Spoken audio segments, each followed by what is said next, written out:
happy farming talaga mga kabutil. Ayun, para mga sundalo. Ipiprepare ako ng pagkain nila. Ayan, ipa at lukan ko ng konting feeds para sila masustansya ang pagkain.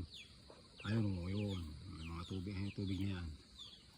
Padadamihin natin to, paitlugin natin, papisain ng papisain yan hanggang sa magdilim sila dito sa farm. Ayan, maraming space kaya walang problema kahit sila dumami.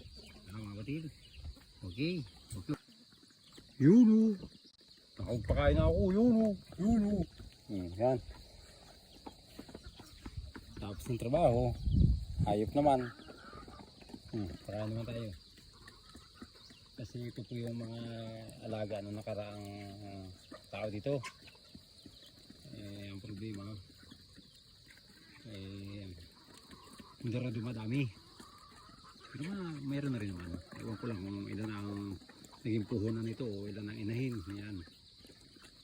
Kasi matagal na panahon na hindi rin dumadami. Ayan, nangyayari.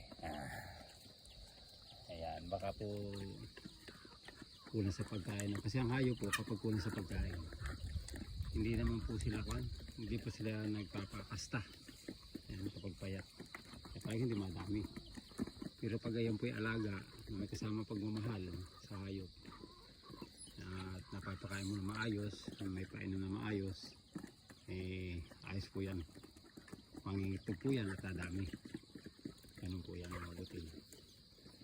Kasi kung maghahayop kayo, kung walang kasamang pagmamahal at wala sa loob nyo ang paghahayop, wala mangyayari hanggang sa mawilang sa patay o mamatay, mortality. Ganun po yan mga butil. Kaya sa mga nagpapamersyan, happy farming.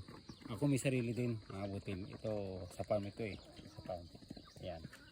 Pansamantala ako muna mag-aalaga habang walang kapalit yung umalis.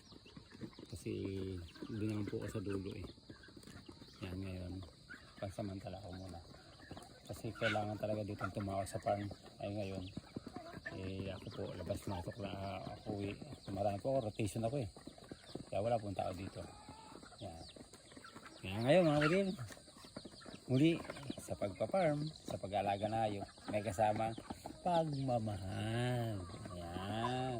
Kasamang lambing, haplas-haplas. Parang diwa mo. Haplas-haplas. Parang nagkaiwanan. Yahoo! Sa bandang uli, iyak ka rin. Bahala ka na. Salamat. Thank you for watching.